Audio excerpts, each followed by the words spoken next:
Good morning everyone. Good morning everyone. बातचीत करें बंद, पढ़ाई करेंगे हम लोग चालू. भाई तेरा बिल्स ऑफ एक्सचेंज का अभी तक का क्लास हो गया? गुड. तेरे को भला ही तू क्लास कर रहा है, बट तेरे को क्लासेस सारी करनी है बैकअप में. मतलब सेकंड तक अगर हुआ है तो थर्ड, फोर्थ, फिफ्थ करना है, छोड़ना नहीं है. ठीक है, डन. ऑनलाइन में वॉइस वीडियो क्लियर है क्या, एक बार बता दीजिए, so that we can start.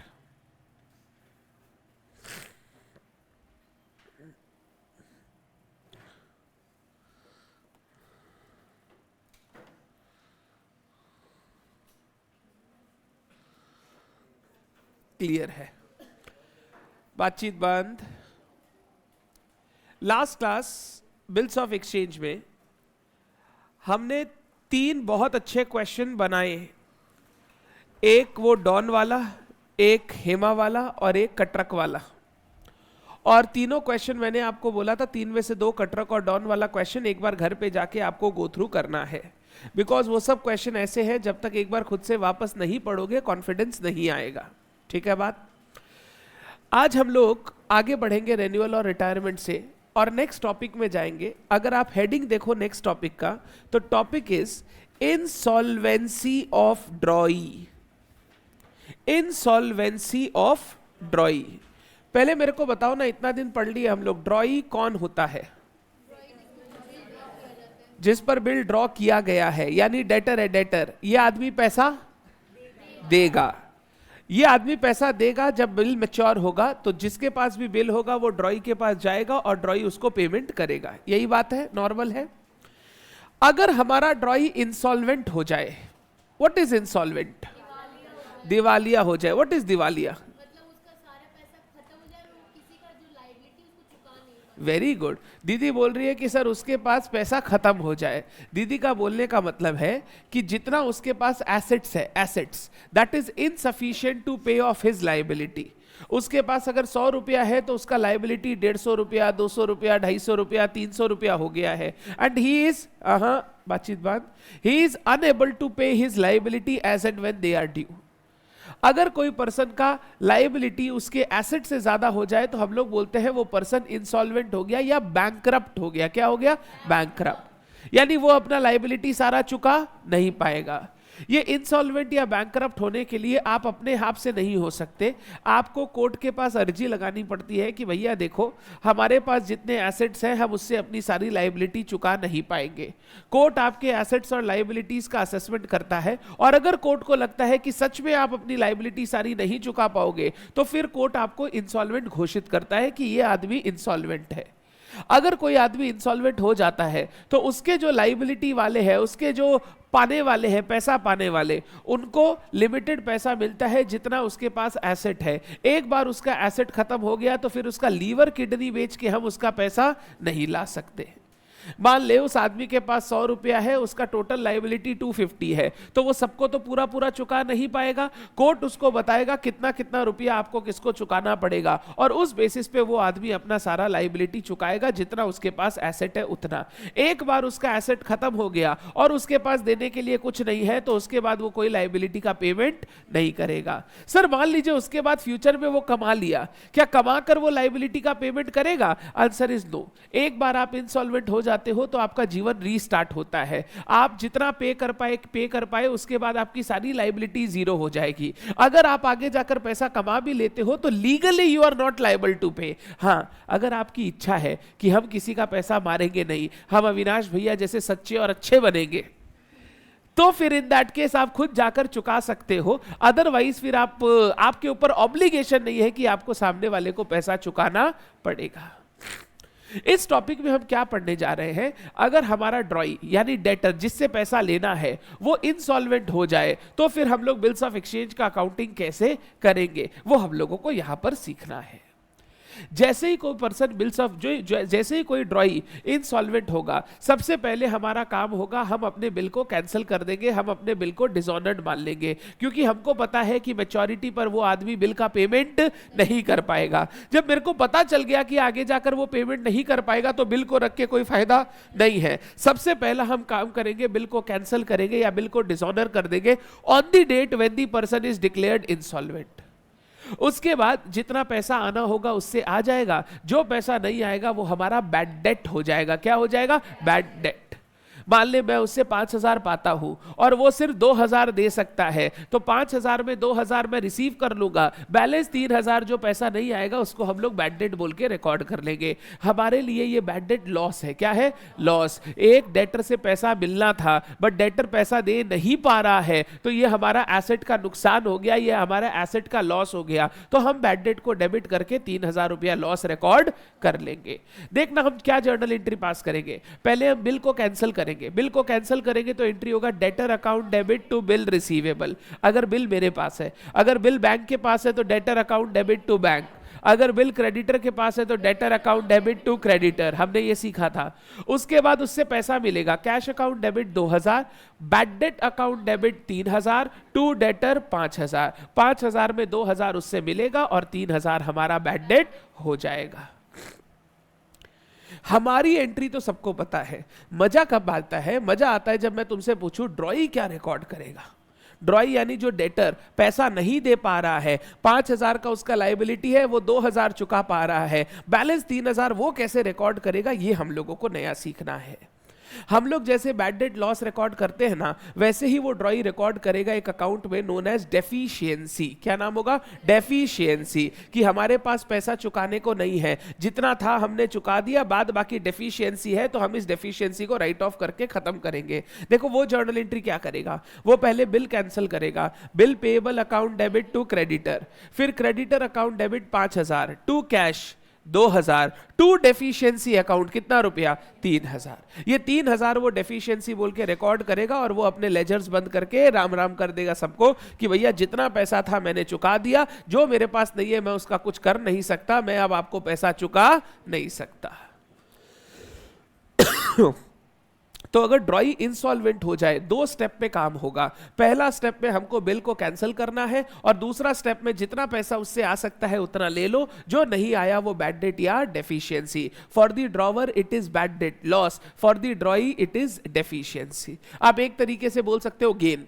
Liability कम चुकाए, 5,000 का लाइबिलिटी 2,000 में ही खत्म हो गया, 3,000 अब हमको चुकाना नहीं है। But this deficiency is not a gain, this is real में impairment of your goodwill. Your goodwill एकदम मार्केट से पूरा खराब हो जाता है कि इस आदमी को अब हम लोग उधार नहीं देंगे। उधार दिया था, इस आदमी ने समय से पैसा नहीं चुकाया, हाथ खड़ा कर लिया और लास्ट में जाके थोड़ा थोड़ा पैसा देके बोला बस अब मेरे पास कुछ नहीं है।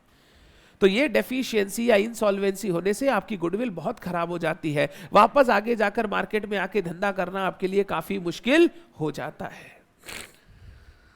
क्लियर है बात? सर यहां तक तो ठीक है, बात समझ में आता है। सर व्हाट इफ आगे जाकर वो सामने वाला आपको पैसा देना चाहे? कितना रुपया बाकी था उसका? 3,000। आगे जाकर 6 महीने बाद उसने बहुत पैसा कमाया और बोला अविनाश तेरा 3,000 बाकी था, तू मेरे से 3,000 रुपया ले ले। अगर 3,000 रुपया वो देने के लिए राजी है तो हम लोग उसको बैड डेट रिकवरी बोल के रिकॉर्ड करेंगे। क्या बोल के? Bad debt recovery. Journal entry pass करेंगे, cash account debit to bad debt recovery, cash account debit to bad debt recovery. हमारे लिए ये गेन हो जाएगा। पहले हमने लॉस रिकॉर्ड किया था, वो पैसा वापस आ गया, तो अब हम गेन बोल के उसको बैड डेट रिकवरी रिकॉर्ड कर लेंगे। हमारा एंट्री तो ठीक है। What about drawee? वो क्या एंट्री करेगा? वो एंट्री करेगा goodwill account debit to cash. हमने जो पुराना गुडविल खोया था, जो नाम खराब किया था, अब जाके धीरे धीरे हमने पैसा चुकाना शुरू किया है, तो लोगों पर हमारा ट्रस्ट वापस बनेगा। हम इसका जर्नल एंट्री पास करेंगे goodwill account debit to cash. ये एंट्री हम लोगों को पास करना पड़ता है। वैसे आपसे बाद का एंट्री नहीं पूछता, आपसे सिर्फ पूछता है बिल्स ऑफ एक्सचेंज तक का, कि बताइए जो बिल ड्रॉ किया था उसका क्या होगा। तो हम बोलेंगे वो बिल डिसऑनर हो जाएगा और जितना पैसा मिलना होगा मिल जाएगा, जो पैसा नहीं मिलेगा वो बैड डेट या डेफिशिएंसी। हमारे लिए बैड डेट और ड्रॉई के लिए डेफिशिएंसी। तो अगर हमारा ड्रॉई इंसॉल्वेंट हो जाए तो क्या करना है, ये बात क्लियर है? सर अगर ड्रॉवर इंसॉल्वेंट हो गया तो, ड्रॉवर अगर इंसॉल्वेंट हो गया तो कोई फर्क नहीं पड़ता, क्योंकि ड्रॉवर को पैसा देना थोड़ी था, ड्रॉवर को तो पैसा लेना था, तो वो अपना ड्रॉई से उतना पैसा लेगा जो उसको लेना था, उसमें कोई फर्क नहीं पड़ता।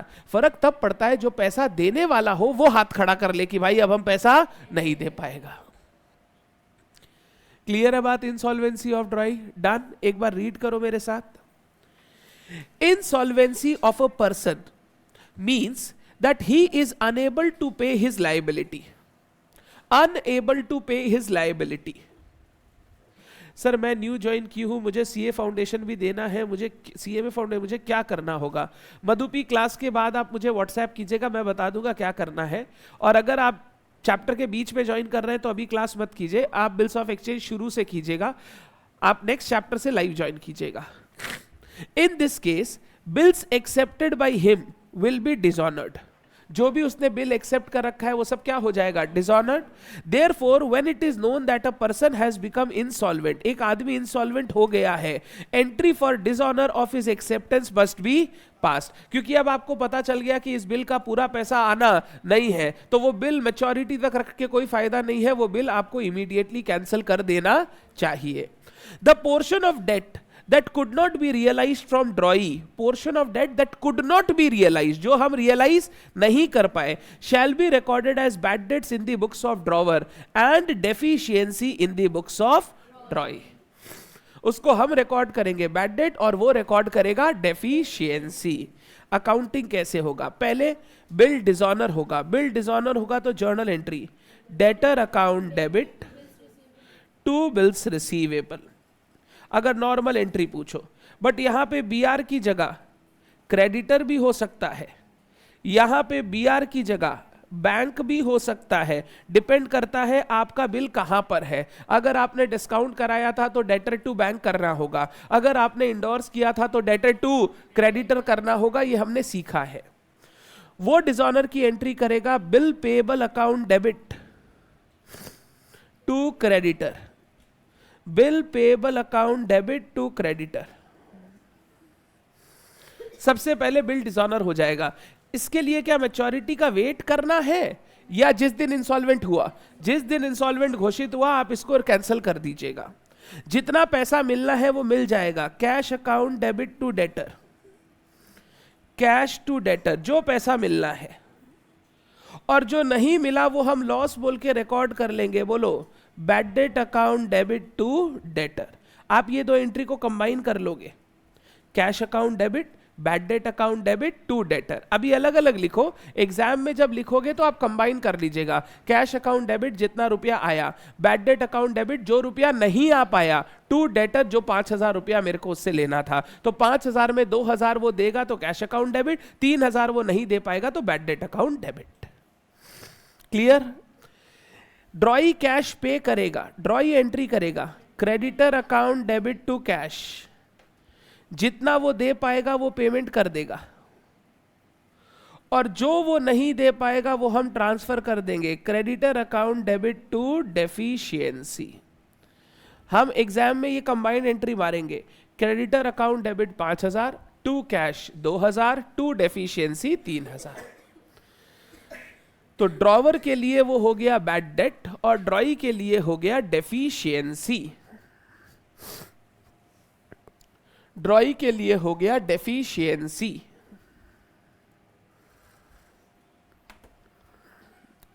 बोलो ड्रॉई इंसॉल्वेंट होने से क्या करना है? क्या ये बात सबको क्लियर है?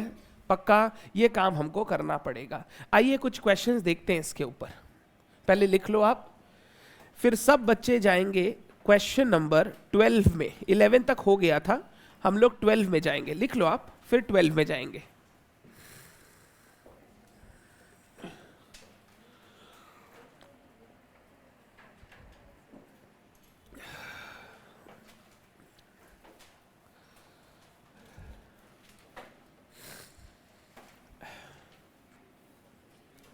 लिख लीजिए।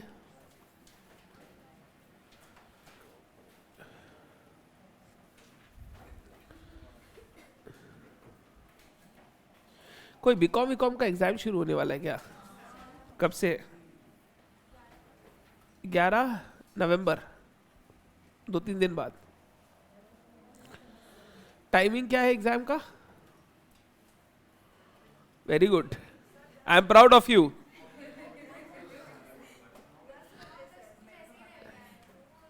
मतलब इंटरनल है कि सेमेस्टर है? सेमेस्टर एग्जाम है। क्या आ गया? नहीं, सेमेस्टर सिस्टम तो मुझे पता है। एक होता है ना कॉलेज का इंटरनल्स होता है, और एक होता है, हो गया ये सेमेस्टर से। मतलब आप लोगों को दूसरी कॉलेज में जाके एग्जाम देना होगा, समझ गया। मेरे को एक बार रूटीन शेयर करना, फिर क्या करना है वो देखेंगे, ठीक है?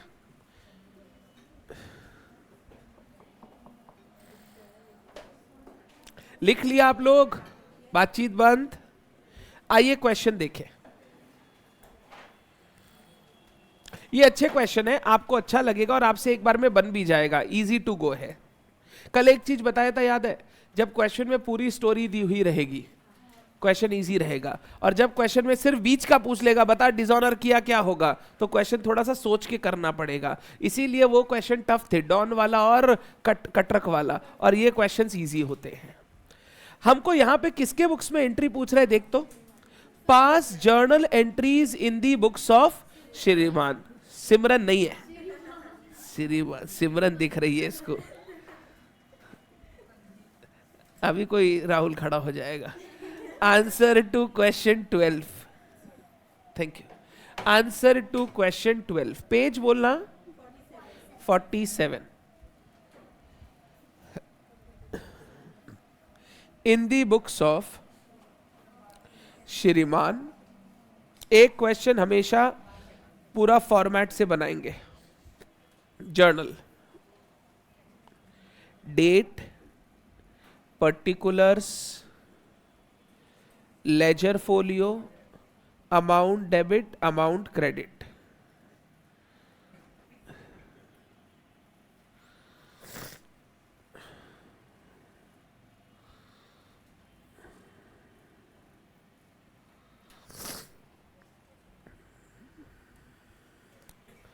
Date, particular, ledger folio, debit and credit.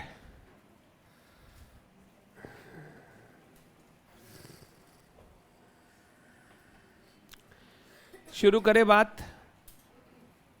First line पढ़ते हैं। रीता ओड 1 लाख रुपया टू श्रीमान। खाली इंग्लिश को हिंदी करके बताओ। रीता ओड 1 लाख टू श्रीमान। श्रीमान का पैसा, रीता के पैसा, ऐसे बोल सकते हैं। श्रीमान पैसा पाएगा 1 लाख रुपया। श्रीमान 1 लाख रुपया रीता से पाएगा। सुनना, ये 1 लाख रुपया पाएगा मतलब पहले कभी माल वाल बेचा होगा, तो अभी हमको सेल्स का एंट्री करने का जरूरत नहीं है। ये सिर्फ तुमको एक तरीके से ओपनिंग बैलेंस बोल रहा है कि श्रीमान 1 लाख रुपया रीता से पाएगा। आगे इसका कोई एंट्री नहीं होगा। On 1st October, Rita accepted a bill drawn by Shriman for the amount at 3 months। Rita accepted, Shriman draw किया एक बिल रीता पे 1 अक्टूबर को। Journal entry 1 October, bill receivable account debit to Rita. Rita debtor है मेरी, मैंने उसके ऊपर बिल ड्रॉ किया। Bill receivable to Rita 1 lakh रुपया। नरेशन बोलना शॉर्ट में, बीइंग बिल ड्रॉन, बस इतना ही। वो बोला है नरेशन तो अपने एक बार बात कर लेते हैं, लिखने का जरूरत नहीं है, आप ग्रोन अप चाइल्ड्स हो। Being bill drawn. आगे चलता हूं, नेक्स्ट पॉइंट। श्रीमान got bill discounted with his bank for 99,000 on 3rd October. 3rd अक्टूबर को श्रीमान ने बिल डिस्काउंट करवा लिया। बिल डिस्काउंट करवा लिया तो एंट्री करेंगे 3rd October. Bank account debit 99,000, discounting charges account debit, बोल कितना होगा 1,000। टू बिल्स रिसीवेबल कितना रुपया 1 लाख। हमने बिल डिस्काउंट करवा लिया बैंक से। हमने बिल डिस्काउंट करवा लिया बैंक से। Narration being bill discounted, being bill discounted 3 तारीख को। आगे चलता हूं, before the due date, due date से पहले, अब डेट नहीं बताया कब आई, बट ये बोला before the due date, Rita approached Shriman for renewal of the bill. Rita Shriman के पास आई, बोली अभी मेरे पास देने को पैसा नहीं है, आप प्लीज मेरा बिल रेन्यू कर दो। रेन्यूअल याद करना, पहले पुराना वाला बिल कैंसिल होगा, फिर इंटरेस्ट की अकाउंटिंग होगी, फिर नया बिल ड्रॉ किया जाएगा। श्रीमान agreed on the condition that 50,000 be paid immediately. बोल रहा है 50,000 अभी दे दो, 1 लाख रुपया पाना है ना, बोला 50,000 अभी दे दो, together with interest on the remaining amount at 12% per annum. Together मतलब इसके साथ साथ इंटरेस्ट भी दे दो मेरे को, रिमेनिंग अमाउंट पे 12%, रिमेनिंग अमाउंट कितना 50,000, उस पर मेरे को 12% का ब्याज दे दो for 3 months, and for the balance Rita should accept a new bill at 3 months। क्या बोला, 1 लाख रुपए का बिल है, हम रिन्यू करने के लिए रेडी है, 50 अभी दे दो, कितना बचेगा 50। इस 50,000 पे 3 महीने का ब्याज लगेगा, जो हम 3 महीने के लिए रिन्यू करेंगे, ब्याज लगेगा जो आपको अभी देना पड़ेगा, एंड हम फिर आप पे एक नया बिल ड्रॉ करेंगे, वो आप एक्सेप्ट कर लीजिएगा। तो चलिए हम जर्नल एंट्री करते हैं। डेट नहीं पता मुझे, मैं डेट नहीं लिखूंगा क्योंकि बिफोर द ड्यू डेट बोला है, कब हुआ पता नहीं। पहले पुराना वाला बिल कैंसिल होगा, रीता अकाउंट डेबिट, फिर to bills receivable is wrong. मेरे पास बीआर है ही नहीं, बीआर तो किसके पास है, बैंक के पास। जब मैं रीता का बिल रेन्यू करूंगा, बैंक नहीं रुकेगा, बैंक बोलेगा भाई रीता के साथ तुमको जो करना है करो, वो तुम्हारी डेटर है, वो तुम्हारी है, मेरी तो नहीं है, मेरे को मेरा पैसा टाइम से चाहिए। तो बैंक ये नहीं मानेगा कि ठीक है हमको भी 3 महीने बाद दे देना, बैंक तो तुमसे इमीडिएटली पैसा लेगा। तो Rita account debit to bank, renew करने का डिसीजन तुम्हारा है, तुमको रीता प्यारी है, बैंक को पैसा प्यारा है। Rita account debit to bank, यहां पे रीता टू बीआर मत करना क्योंकि बीआर हमारे पास नहीं है, बीआर किसके पास है, बैंक के पास। तो पहले हमने पुराना वाला बिल कैंसिल कर दिया। अब रीता बोली हम 50,000 रुपया अभी दे देंगे, journal entry cash account debit. सुनना, ऐसे लिख सकता हूं टू रीता टू इंटरेस्ट, क्योंकि इंटरेस्ट भी वो अभी पेमेंट करने का बात की है, तो 50,000 जो लेना है वो तो लेना ही, और इंटरेस्ट भी उससे कैश में लेना है। पहले 50,000 उससे लेना है कैश, बचा हुआ 50,000 पे 12% इंटरेस्ट 3 महीने का 1500, तो टोटल कैश मिलेगा 51,500। 50,000 तो रीता अपना पैसा जो देना था वो दे दी, और 1,500 रुपए का इंटरेस्ट भी उसको अभी देना पड़ेगा। हमने बोला कैश आपको इमीडिएटली पे करना पड़ेगा इंटरेस्ट का। अब बताना उससे और कितना लेना है, 50। इस 50 के लिए हम नया बिल ड्रॉ करेंगे, bills receivable account debit to Rita, bills receivable account debit to Rita. पहले मैंने पुराना वाला बिल कैंसिल किया, फिर मैंने इंटरेस्ट का अकाउंटिंग किया और पैसा ले लिया, और फिर मैंने नया बिल ड्रॉ कर दिया रीता पे। बोलिए क्या चलेगा, एकदम आसान है, डन। आगे चलता हूं। आगे बोला these arrangements were carried out but afterward Rita became insolvent, 40% of the amount could be recovered from his estate। Rita अब इंसॉल्वेंट हो गई। अगर इंसॉल्वेंट हो गई तो ये जो 50,000 का बिल था ये कैंसिल करना होगा, तो मैं कैंसिल करता हूं। Rita account debit to bills receivable. अब ये बिल हमारे पास ही है तो ये बिल हम कैंसिल कर देंगे। जैसे ही वो इंसॉल्वेंट होगी हमको ये बिल कैंसिल करना होगा। अब 50,000 उससे लेना है, 40% वो दे पाएगी। 40% कितना, 20,000, और बैलेंस 30,000 क्या हो जाएगा, बैड डेट। वो पैसा नहीं आएगा हम लोगों के लिए, बैड डेट नॉट डेफिशिएंसी। तो हम लोग एंट्री करेंगे कैश अकाउंट डेबिट 50,000 का 40% 20,000, bad debt account debit 30,000 to Rita 50,000। मेरे को रीता से 50,000 रुपया लेना था, 40% वो देगी, 60% bad debt. Being cash received to the extent of 40% of amount due. इसका being bill dishonored due to, क्यों ये हुआ? इंसॉल्वेंसी. एक बिल डिसऑनर हो गया ड्यू टू इंसॉल्वेंसी और 40% पैसा आया, 60% बैड डेट. तो 50,000 में 20,000 रुपया वो दी और बैलेंस 30,000 इज बैड डेट. आप प्लीज चेक कर लो. बिल्स ऑफ एक्सचेंज को सबसे अच्छे से बनाने का यही तरीका है. एक लाइन पढ़ो, उसका जर्नल करो, फिर नेक्स्ट लाइन पढ़ो, उसका जर्नल करो. Don't read the whole question and create a fuss. आप धीरे धीरे एक एक लाइन पढ़ते जाइए, जर्नल एंट्री करते जाइए, आपका पूरा क्वेश्चन रेडी हो जाएगा. एक बार चेक कर लो, कोई डाउट है पूछो.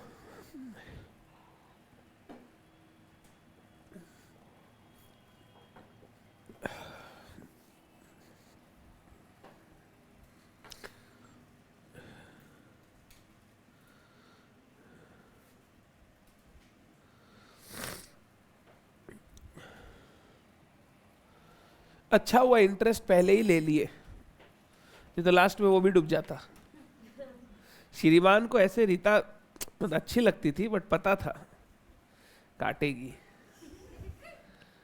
लड़का लोग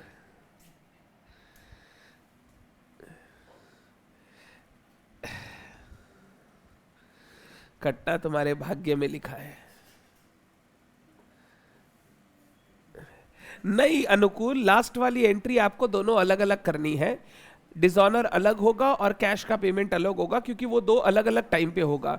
जब इंसॉल्वेंट होगा तब डिसऑनर करेंगे और पैसा बाद में मिलेगा. बातचीत बंद रहे, डोंट टॉक. अगर ये कंप्लीट हो गया क्वेश्चन, मैं सिर्फ एक सेकेंड रुक जाओ, नेक्स्ट क्वेश्चन बता देता हूं, फिर जो लिख रहा है वो लिख सकता है. 14 होमवर्क दे रहा हूं, ट्राई करना है. सेम है तो भी ट्राई करना है. हम लोग अभी 13 करेंगे. क्वेश्चन 13 जो लिख रहा है वो लिख लो. जिनका हो गया वो 13 ट्राई करेंगे खुद से, क्योंकि ये मैं आपको ही ट्राई करने दूंगा. दीदी please don't talk.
Next question में जर्नल्स किसके बुक में करना है? डेविड के बुक्स में. तो अपने आप को डेविड समझना.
सब लोग खुद से ट्राई करेंगे।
हो गया। सिमिलर टाइप ऑफ क्वेश्चन था, ज्यादा प्रॉब्लम नहीं होना चाहिए।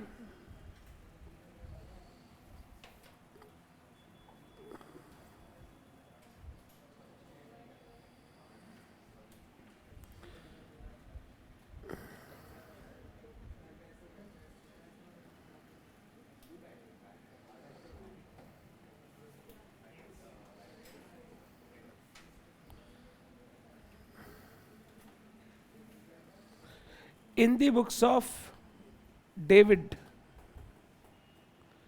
जर्नल, इस बार मैं फॉर्मेट नहीं लिखूंगा, आप लिखिएगा।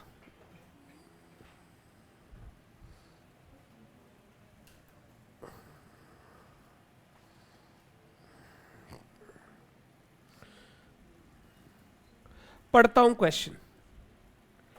Mister David draws two bills of exchange on 1122 for 6,000 and 10,000। किसके ऊपर?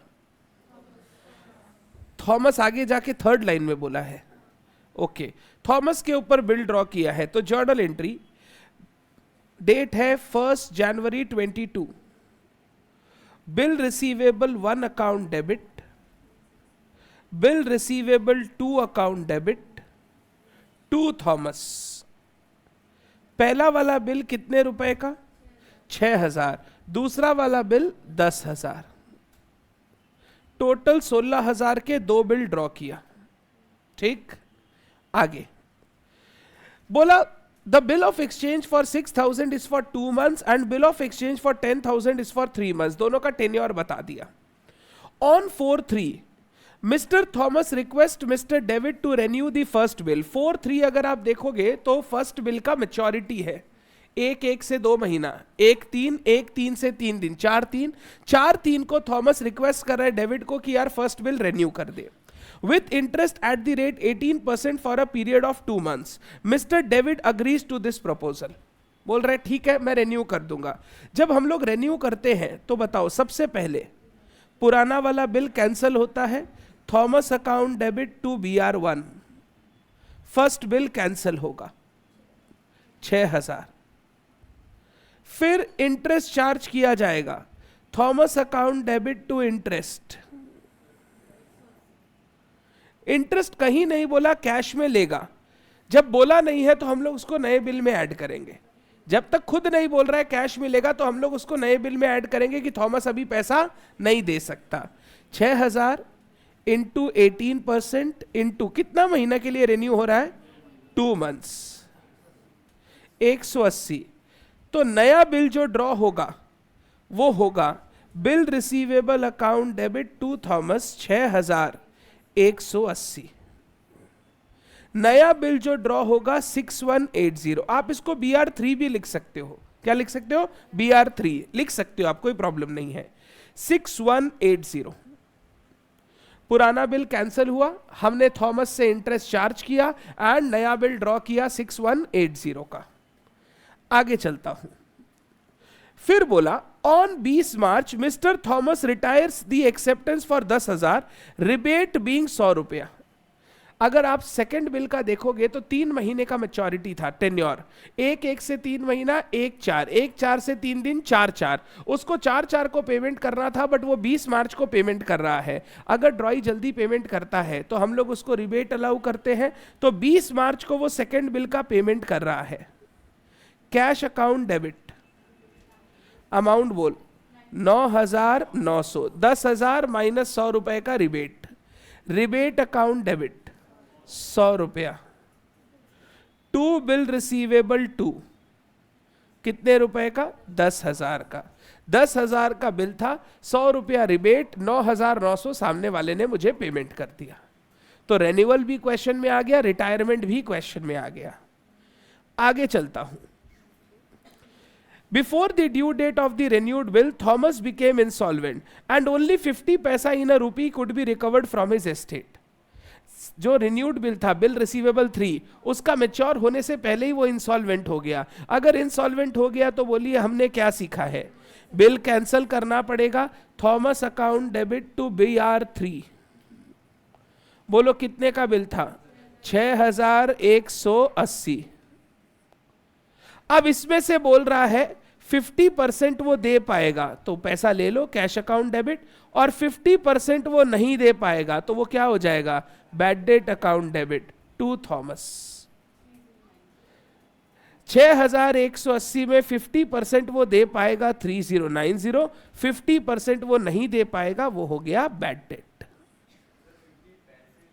50 पैसा इन अ रुपी, 50 पैसा इन अ रुपी। 1 रुपया में कितना पैसा होता है मेरे बच्चे?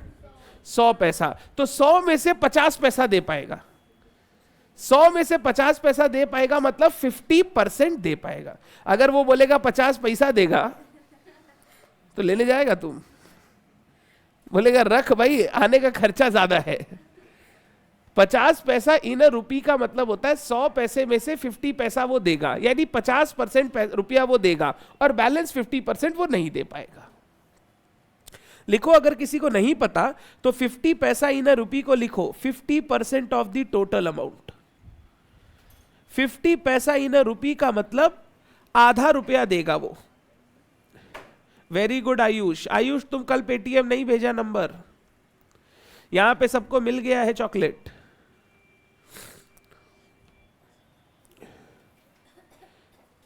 मेरे को ऐसा नजर लगाया तुम लोग, 3 में से 2 तो तुम लोग को दे दिए और 1 उधर रख दिए, खा भी नहीं पाए अभी तक। मैंने चॉकलेट पे नजर लगा दिया। बट यार सोच, कैडबरी कितना छोटा करते जा रहे हैं। देखा, ये 20 रुपए पहले बड़ा आता था, हम बहुत दिन बाद देखे तो इतना छोटा कैडबरी कर दिया भाई। वो बना रहे बेवकूफ। एक ही कैडबरी ऐसा है जो अभी तक ठीक चल रहा है, किटकैट। किटकैट देखोगे तो उसका साइज वो मेंटेन कर रहा है कि भाई हाँ ये हम 10 रुपए में देंगे, ये हम 20 रुपए में देंगे, और वो सेम टाइप का दिखता है। आजकल वो तो बंद ही हो गया। एक पर्क आता था, चलता है, मंच बंद हो गया। एक हमको वो नहीं भाता, डार्क चॉकलेट हमको एकदम पसंद है, और वो मिल्की बार आता ना, वो भी उतना पसंद नहीं है मेरे को। डार्क चॉकलेट अच्छा होता है। दीदी चॉकलेट टेस्ट के लिए खाते हैं, मुंह खराब करने के लिए थोड़ी खाते हैं।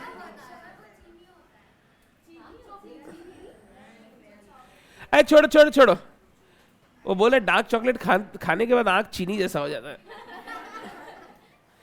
I don't eat dark chocolate, को हमको अच्छा नहीं लगता। कुछ लोग बोलता है रात को जगना है तो डार्क चॉकलेट खाओ, हम बोला नहीं जगना है। वो बोला वो तो मुंह खराब हो जाएगा, फिर नींद ही नहीं आएगा तेरे को। बोलिए क्लियर है?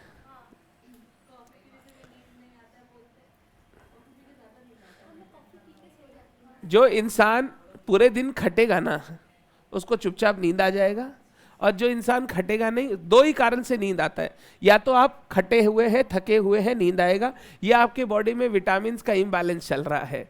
जब विटामिन डी, B12 वगैरह आपके बॉडी में ऊपर नीचे हो और आपको लथार्जिक फील हो रहा है तो नींद आता है। या लीवर अगर फैटी हो तो नींद आता है, मतलब आप थके थके रहेंगे। और अगर आप थके थके रह रहे हैं तो डॉक्टर दिखाइए। बोलो क्लियर है? पक्का? क्वेश्चन नंबर 13 को ना गुड क्वेश्चन लिखिए। इसको मैं गुड इसलिए लिख रहा हूं बिकॉज इसमें रेन्यूअल, रिटायरमेंट, इंसॉल्वेंसी तीनों की बात हमने की। अभी मैं ना सितंबर 25 वाले एग्जाम का क्वेश्चन देख रहा था। सितंबर 25 मतलब कौन सा एग्जाम? जो अभी रिसेंट खत्म हुआ था, उस एग्जाम का पेपर देख रहा था। उस एग्जाम में क्वेश्चन जो दिया था ना, ये दिया था क्वेश्चन नंबर 5 का पार्ट 2। एक बार पढ़ो ना, पहला 3-4 लाइन पढ़ो ना। P owed 2 लाख रुपया to Q on 1st October, accepted a bill drawn by Q for the amount due. Q got the bill discounted for 198. Before the due date, P approached Q to renew the bill. Q agreed on the condition that 1 lakh along with interest 12% on the amount of 1 lakh will be paid, and P would accept a new bill for the balance for 3 months. ये अभी question ऐसा किया था जो अभी 1 minute पहले हमने last question किया था ना, 12 नंबर। रीता ओड 1 लाख रुपया टू श्रीमान, श्रीमान बिल ड्रॉ किया 1 लाख रुपए के रीता पे, फिर श्रीमान डिस्काउंट करा लिया 99,000 पे, सिर्फ फिगर्स डबल कर दिया। वो 1 लाख को क्या किया, 2 लाख कर दिया, बाद बाकी क्वेश्चन एकदम सेम टू सेम दिया। लास्ट में जाके वही, यहां पेपर थोड़ा खराब आया हुआ है, कुछ प्रॉब्लम है इंस्टीट्यूट के साइड पे। Became insolvent and only 40% of the amount can be realised from his estate. कौन सा अच्छा वाला है? और इसके नीचे वापस ठीक वाला दिया है क्या? नहीं है, पता नहीं, मैं तो इंस्टीट्यूट के वेबसाइट से डाउनलोड किया, यहां पे नहीं है। देखो नेक्स्ट क्वेश्चन आ जा रहा है, नहीं है यहाँ पे। ठीक है, कोई बात नहीं। जो भी मैं बोल रहा हूं एकदम सेम क्वेश्चन था जो क्वेश्चन 12 नंबर अभी हमने किया, और जो क्वेश्चन 14 मैंने आपको होमवर्क दिया, यही सेम क्वेश्चन है। Adya owed 1 lakh to Anya, bill accept कर लिया, डिस्काउंट करवा लिया, सेम क्वेश्चन है जो एग्जाम में आया था। तो सितंबर 25 वाला आपको क्वेश्चन अलग से करने का दरकार नहीं, that is same as question number 12 and 14 जो मैंने आपको क्लास में करवा दिया है। डन। सितंबर का मैं इसलिए करवा दे रहा हूं क्योंकि सितंबर का सजेस्टेड आंसर अभी तक रिलीज नहीं हुआ है, तो you will not have the answer to check कि आपका आंसर सही है कि नहीं, इसीलिए मैं वो क्लास में ही करवा देता हूं ताकि आपको बाद में चेक ना करना पड़े। बट हमको सितंबर 25 का नहीं करना क्योंकि वो सेम क्वेश्चन है जो अभी मैंने आपको करवाया। डन है बात? पक्का? चलिए, ये क्वेश्चन होने के बाद अब इस चैप्टर में मेरा last practical topic very interesting, बहुत मजेदार, accommodation bills. Last topic accommodation bills. यहां ना इस टॉपिक में आने के बाद बच्चों को थोड़ा सा डर लगता है जब मैं ये टॉपिक पढ़ाऊंगा, बट वापस बोल रहा हूं, क्वेश्चन करने के बाद जज करना। अभी तक तुम बताओ ना, बिल ऑफ एक्सचेंज अब कैसा लग रहा है? मैनेजेबल लग रहा है? हो जाएगा सर। कल का अगर एक क्लास हटा दो वो गंदे गंदे क्वेश्चन, तो बाद बाकी हम लोग को सब अच्छा ही लगा है। देखो वो गंदे गंदे क्वेश्चंस भी करने होंगे, नहीं करेंगे तो एग्जाम में डिफिकल्ट चीजें नहीं कर पाएंगे। तो गंदे क्वेश्चन भी पार्ट ऑफ द चैप्टर होते हैं, इजी क्वेश्चन भी पार्ट ऑफ द चैप्टर होते हैं। अब ये लास्ट टॉपिक, मेरे को अब एकदम पिन ड्रॉप साइलेंस चाहिए, क्योंकि अकोमोडेशन बिल समझना और उसको अच्छे से एग्जीक्यूट कर पाना इज रियली डिफिकल्ट। तो थोड़ा सा मेरी बात अच्छे से सुनना, बातचीत अब हम लोग क्लास के बाद करेंगे। अभी आप लोग कुछ लिखेंगे नहीं, सिर्फ मेरी बात सुनते जाएंगे। जब मेरा बोलना हो जाएगा तो फिर हम लोग रीड करेंगे और रीड करने के बाद लिखेंगे। अकोमोडेशन बिल, ये अकोमोडेशन बिल समझने के लिए मैं एक स्टोरी आपको समझा रहा हूं, वो स्टोरी आपको समझना पड़ेगा। स्टोरी समझ में आएगा तो अकोमोडेशन बिल क्या होता है, क्यों होता है और हमको क्या करना है, वो बात भी आपको समझ में आ जाएगी। पहले जो स्टोरी सुनाऊंगा वो है आम जिंदगी, फिर हम लोग जाएंगे मेंटोस जिंदगी में, जो इंस्टीट्यूट आपको क्वेश्चन में देगा। ठीक है, पहले आम जिंदगी पर बात करते हैं। दो दोस्त है, बहुत अच्छे परम मित्र, एक अविनाश और एक नवनीत। ये दोनों दोस्त हैं। एक दिन शनिवार की शाम को अपना पूरा काम काज खत्म करके हफ्ते का, ये लोग दोनों बैठे हैं नवनीत सर के घर में। हॉल में सामियाना सजा हुआ है, सामने बॉटल्स रखी हुई है। अरे सुनो तो सही, पानी की, सोडा की, थम्सअप की और जलजीरा। हम लोग, हाँ हम लोग पीते ना, सोडा वाला थम्सअप नहीं पीते आप लोग, हम लोग वो वाला थम्सअप पीते हैं, हम लोग वैसे ही आदमी हैं। हाँ कोला, सोडा कोला नहीं पिया तुम लोग? शादी वादी में तो वही पीता होगा, थोड़ी नॉर्मल पेप्सी पी के आता होगा, शादी में वही पीते। देखो शादी में कभी भी जाओ, नॉर्मल खाना कभी मत खाना। हम सबसे ज्यादा खाते हैं फ्रूट्स, क्योंकि शादी वाला फ्रूट्स रोज रोज घर पे नहीं आता है। वो अच्छा वाला गुआवा, वो एक पिच्चू आता है, पिच्चू मतलब लीची जैसा होता है, आप 50 भी खा लो आपका मन नहीं भरता है। पिच्चू खाते हैं, कीवी खाते हैं अच्छे से। तो फ्रूट्स खाओ, या फिर आप खाओ जैसे मंगोलियन काउंटर में जाओ, जो बन रहा होता है ना राइस वगैरह, उसमें जाओ, पास्ता काउंटर में जाओ। ये फलका सब्जी दाल चावल शादी में नहीं खाते, वो तो घर पे भी बनता है। समझ गए बात? वो सब तब जब से फॉर एग्जाम्पल एकदम ही तुमको भूख लग गया हो और कुछ मिल नहीं रहा हो तो वो खाना, नहीं तो मत खाना। आई नेवर ईट डिनर इन दी शादी, I always eat starters. Starter से हो जाता है हम लोग। बहुत जब अच्छा शादी होता है ना, बहुत मतलब हमको पता है कि ये शादी में खाना एक टक होगा, जल्दी जाओ लेट आओ आराम से। पहला आधी घंटा में आप खाली जो घूम रहे हैं उसका हाथ से खाइए, 10 मिनट वेट कीजिए, फिर आधी घंटा फ्रूट्स खा लीजिए, ऐसे करके आराम से आप मजे से खाइए। या फिर आप जब कलकत्ता के बाहर किसी शादी में गए हो और आपके पास कोई काम नहीं है खाने के सिवाय, तो वो सब खाना बहुत मजेदार होता है। हाँ फिर 3-4 दिन पेट जो बोलता है वो अलग बात होता है। तो एक दिन मैं और नवनीत सैटरडे शाम को बैठे हैं, जाम सामने है, और हम लोग अपने बिजनेस की प्रॉब्लम्स डिस्कस कर रहे हैं। हम बोले यार नवनीत, अब उसका अलग बिजनेस मेरा अलग बिजनेस, मान लो हम लोग दोनों पढ़ाते नहीं, हम लोग अपना अपना बिजनेस करते हैं, ठीक है। मैं बोला यार नवनीत, धंधा अच्छा तो चल रहा है, बट धंधे की सबसे बड़ी प्रॉब्लम है ना वर्किंग कैपिटल। वर्किंग कैपिटल समझते हो? जो डे टू डे धंधे को चलाने के लिए पैसा चाहिए ना, एक्सपेंसेस पेमेंट करने के लिए, क्रेडिटर्स को चुकाने के लिए, जो day to day short term पैसा हम लोगों को चाहिए होता है यार, उसमें हमेशा तंगी रहता है। कोई ना कोई कारण से क्या होता है, क्रेडिटर से माल खरीदते हैं उधार पे, डेटर को बेचते हैं उधार पे। क्रेडिटर तो 30 दिन पे आके खड़ा हो जाता है मेरा पैसा दो, डेटर को बोला हुआ 30 दिन, तो उससे मांगते ही जाओ 60 दिन 90 दिन, वो पैसा ही नहीं दे रहा है। तो बिजनेस में यार सब कुछ अच्छा है, बिजनेस बहुत बढ़िया है, बट पैसे का कमी रहता है because of working capital management. Navneet बोला यार ये दुख सिर्फ तेरा नहीं, ये दुख मेरा भी है। अच्छा एक ऑर्डर आया हुआ है, ऑर्डर आया हुआ है, मार्जिन भी अच्छा है, बट माल बनाने के लिए जो पैसा चाहिए वर्किंग कैपिटल वो है नहीं। क्रेडिटर उधार दे नहीं रहा है, मेरा वाला बोला फ्रंट पेमेंट पे ही माल देगा, और डेटर को माल बेचा हुआ है उससे पैसा नहीं आ रहा है। हमने बोला यार ये प्रॉब्लम को कैसे सॉल्व किया जाए, अगर तेरा अच्छा ऑर्डर आया हुआ है, हम लोगों को ये ऑर्डर फुलफिल करना और पैसा कमाना है, तो क्या किया जाए। सोचते सोचते सोचते सोचते अविनाश के माइंड में एक आइडिया आया। अविनाश नवनीत को बोला, नवनीत एक काम करते हैं। नवनीत बोला क्या? अविनाश बोला नवनीत मैं ना तेरे ऊपर एक बिल ड्रॉ करूंगा। क्या करूंगा? Bill draw.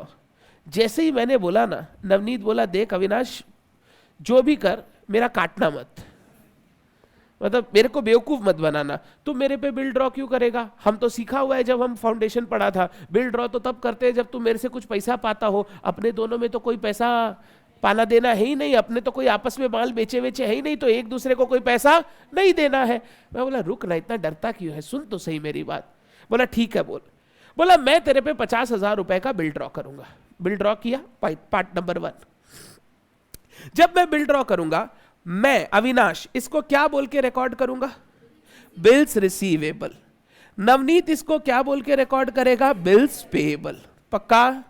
ये बिल 3 महीने का होगा, यानी इसका जो पेमेंट है फाइनल वो 3 महीने बाद किया जाएगा। ठीक है, मैं इस बिल को क्या करूंगा? इस बिल को लेकर मैं अपने बैंकर के पास जाऊंगा। किसके पास जाऊंगा?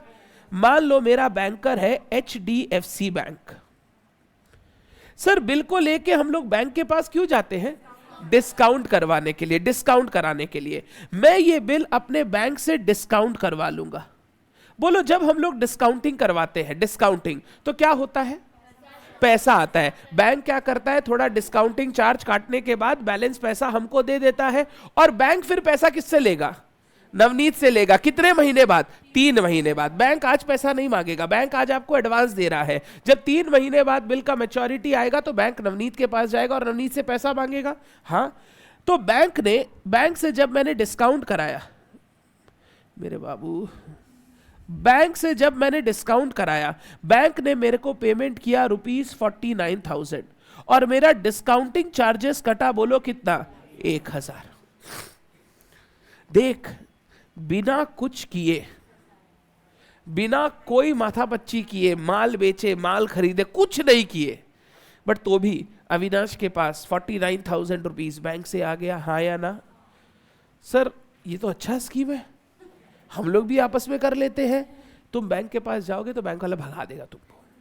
Bill discounting is a type of loan और एडवांस गिवन बाय बैंक, और बैंक सबको जल्दी से लोन एडवांस देता नहीं है। आपकी बैंक में रेप्यूटेशन होनी चाहिए। आप बैंक वाले को आपकी क्रेडिबिलिटी पर भरोसा होना चाहिए कि ये आदमी मेरा कस्टमर है, टाइम टू टाइम इसके अकाउंट में पैसा रहता है, हम अगर बिल डिस्काउंट कर भी देंगे तो फ्यूचर में पैसा मिल जाएगा। वो बैंक को आप पे भरोसा होगा तब तो करेगा।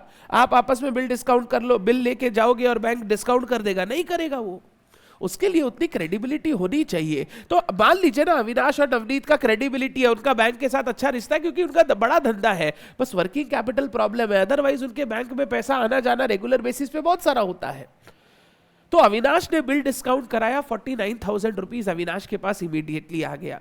ये जो हम लोग बिल का मैकेनिज्म यूज करके बिजनेस में पैसा लेकर आते हैं ना, फंड्स लेकर आते हैं, इसको बोला जाता है अकोमोडेशन बिल। क्या होता है? Accommodation bill. नॉर्मली बिल क्यों ड्रॉ किया जाता है बिजनेस में? ताकि जो क्रेडिटर और डेटर के बीच में पेमेंट है वो स्मूथ फैसिलिटेट हो जाए, इजीली पेमेंट वगैरह हो जाए, एक दूसरा आदमी मुकरे नहीं, फाइनली मैच्योरिटी पर डेटर क्रेडिटर को पेमेंट कर दे। बिल्स ऑफ एक्सचेंज का ऑब्जेक्टिव होता है ट्रेड में पेमेंट सेटलमेंट को फैसिलिटेट करना, बट यहां पे बिल ऑफ एक्सचेंज का ऑब्जेक्टिव ही बदल गया। यहां पे बिल ऑफ एक्सचेंज का ऑब्जेक्टिव ट्रेड सेटलमेंट करवाना नहीं है, क्योंकि अविनाश और नवनीत के बीच में कोई पैसा ड्यू है ही नहीं। यहां पर बिल का ऑब्जेक्टिव है, अब नवनीत और अविनाश को शॉर्ट टर्म के लिए पैसा चाहिए, वो शॉर्ट टर्म पैसा गैदर करने के लिए अविनाश ने नवनीत पर बिल ड्रॉ किया और डिस्काउंटिंग का मैकेनिज्म यूज करके पैसा घर पे लेकर आए। तो जब आपका ऑब्जेक्टिव होता है कि हमको अपने बिजनेस में शॉर्ट टर्म के लिए पैसा चाहिए, उसके लिए हम बिल डिस्काउंटिंग यूज करके पैसा लाएंगे, तो उसको हम लोग बोलते हैं अकोमोडेशन बिल।